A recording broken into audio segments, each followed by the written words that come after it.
今天是 EO 在 Virgin Voyage Brilliant Lady 上的最后一天，我想用这样的方式来给大家录一个视频，在第一视角感受一下望着大海、蓝天白云，躺在这个吊床上的感受，跟大家聊一个很关键的问题。可能很多人都很好奇 Virgin Voyage， 很多人有很多的顾虑。我为大家呢总结了6种人，你根本不适合来搭 Virgin Voyage， 也不需要浪费大家的时间，当然还有钱。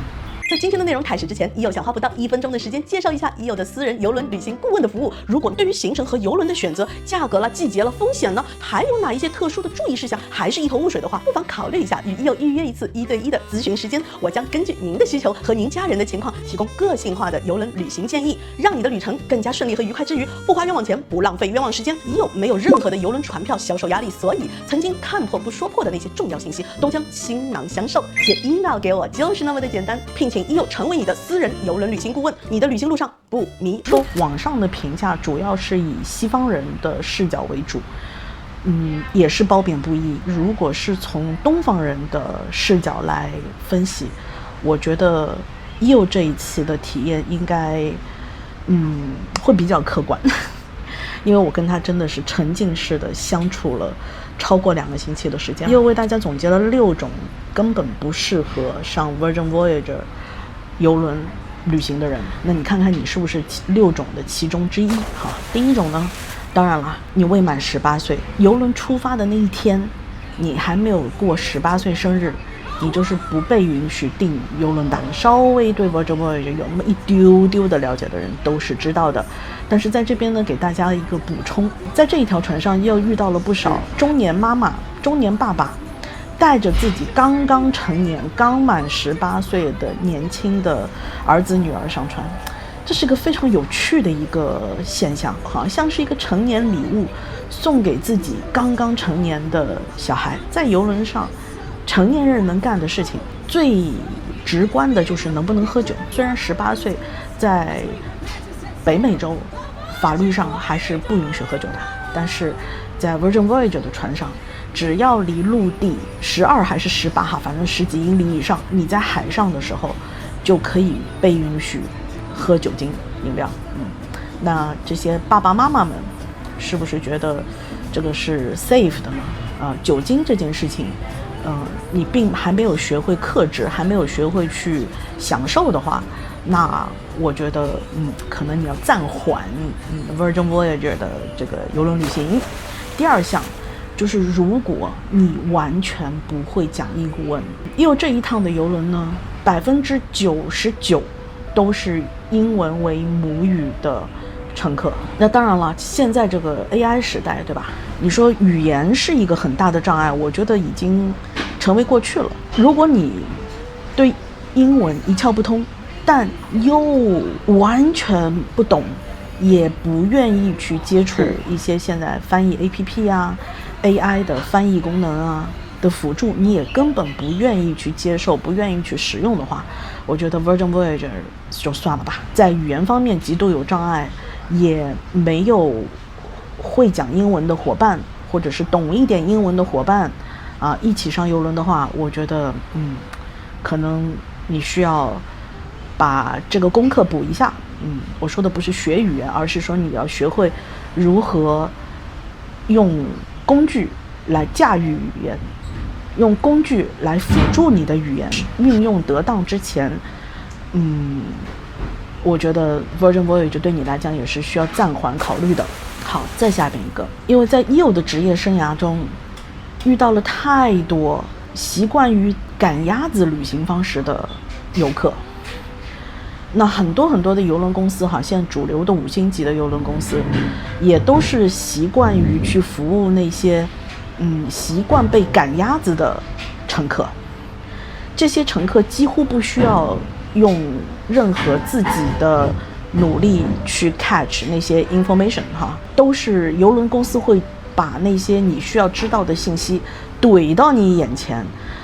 反复3令5申的来督促你，你勉强的说哦，好吧，我按照你说的做吧。你既然已经跟我讲了8遍了，但是 Virgin Voyager 不是这样的。如果你是一个习惯并且只能以赶鸭子的方式、全方位辅助照顾的方式来进行你的邮轮旅行的话， Virgin Voyager 也真的不太适合你。它需要你会或者是愿意去有效的找到规则并且遵守它的人。这个部分又在接下去的我的一系列的视频当中会跟大家来解释的。他们服务的面、服务的侧重、服务的重点重心跟我们原始的搭邮轮的是不太一样的，或者是说完全不一样。好，那下一项就是你对于传统的邮轮旅行根深蒂固的概念，你觉得我也老了，没有这个精力再去学新的东西了，没有这个想法或者心情再去接触那些自己不熟悉的东西了，我就在自己最舒适的舒适圈里面待着就很好。如果你的这个想法非常的牢固的话，那也劝你哈， Virgin Voyager 邮轮旅行暂缓考虑。就算接下来的视频当中有很多很多的内容是你觉得的确是强过你现在非常习惯的那些邮轮旅行的方式，邮轮公司你可能也要考虑一下自己会不会适应，或者愿不愿意去适应这样的新的规则、新的 everything。你需要去学，你需要换一种思路。你愿意吗？如果你不愿意的话，我觉得 Virgin Voyager 的邮轮可能也暂时不太适合你。然后再想一想，就是如果你是习惯于用自助餐厅的方式来喂饱你自己，你对于邮轮上吃的好坏衡量它、评价它的角度是这个自助餐厅够不够大，这个档口够不够多，这个种类够不够全啊，那个吃的喝的得要满出来哈，这个甜品要无数种，就是要非常异常的丰盛，在自助餐厅你才认为这是一条吃得好的邮轮。有很多很多的，特别是我们华裔的邮轮旅行爱好者们，几乎主要的习惯于靠自助餐厅在邮轮上把你自己喂饱那又想告诉你Virgin Voyager 没有办法满足你这一点，没有自助餐厅这件事情已经对你来讲是一个无法逾越的障碍的话，那我觉得 Virgin Voyager 也不适合你。没有自助餐厅，你就需要自主去选择设计你的时间，选择吃什么、几点吃、在哪里吃，这就变成了你每一天要做的功课。我相信对于很多吃惯了邮轮自助餐厅的人来说，会非常非常的不习惯。你说我也不是每天都去自助餐呢，我去主餐厅吃饭呢，每天在同一张桌子上啊，每天那个 menu 都不一样啊。不好意思， Virgin Voyager 有好多间餐厅，甚至几乎每一天都有它餐单以外的内容。这个又会在未来单独做一期关于 Virgin Voyager 吃的部分。你如果是那种看惯了或者只喜欢那种大型，我说的是超大型的邮轮上的歌舞百老汇秀你觉得这个才是邮轮上应该有的秀应该一本正经的非常 professional 的，每天去同一个地方，也几乎是同样的时间段，以看表演的形式呈现出来的秀是你的钟爱，那可能 Virgin Voyager 80%的秀都不是你所期望的，可能 Virgin Voyager 的邮轮旅行你也要暂缓，如果你特别 care 这件事情的话。好，那现在又要讲最后一项，我认为也是最关键的。如果你没有办法接受的话，维珍邮轮可能永远都不是你的菜。你是不是可以接受或者是认同接纳和你非常不一样的人，他有非常不一样的生活方式、穿着打扮，甚至是跟你完全不同的性取向。哎，你可以接受吗？那当然，很多人都会说，我尊重。但是我知道，有很多很多我们的传统的华裔背景教育下的人，就可能会对于那一些你看不懂、不理解的人或者是环境，会抱以一种只要自己看不惯、看不懂、不理解就是错的概念。我小时候生活的一个大环境是，如果你奇装异服，如果你裤子上多了一个洞，如果你表现出一些跟旁边人有点不太一样、不随大众、不随大流的说法、做法、观念，你都会遭到白眼。我相信很多人会跟EO有共鸣，这也是为什么有很多人拼命想要离开自己土生土长的地方，到一个更自由的地方去生活的原因。那我们是不是真正能够认同呢？我能认同，我们这一代能认同，那是不是我们的长辈们能认同？这我有很多的观众都是非常非常年轻，那你是计划要带爸爸妈妈甚至再年长的爷爷奶奶一起邮轮旅行一趟的话，你可能搭维珍邮轮就需要真的斟酌再斟酌，因为他们这一代人有可能在传统的思维观念下成长、接受教育的人，他会特别看不惯邮轮上的一些人的装束啊，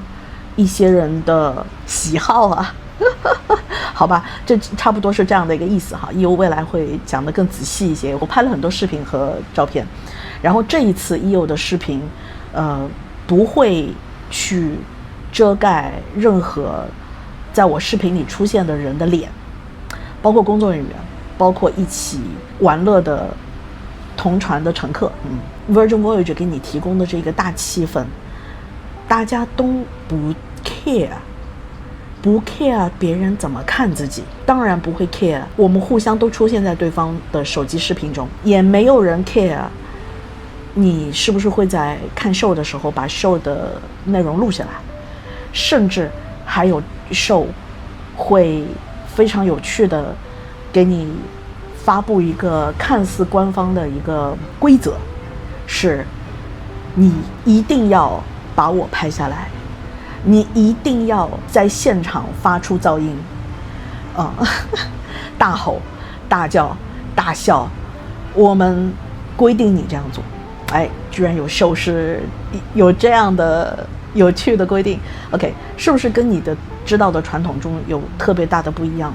在你听到EO现在以这样的方式EO现在第一视角的方式，我现在就是这样躺在我的阳台上跟大家说这个话题。如果你听完这一段，你会觉得说特别刺耳，特别不可想象，一听就让你讨厌，让你觉得不能接受的话，那EO真的帮你省钱了。记得给EO今天的这个视频点赞支持，我为你省了很多钱。你可以把你省下来的钱放在更适合的邮轮品牌上，放在更适合的邮轮旅行上，你会玩得更开心。那如果当你听完EO这一些之后，你觉得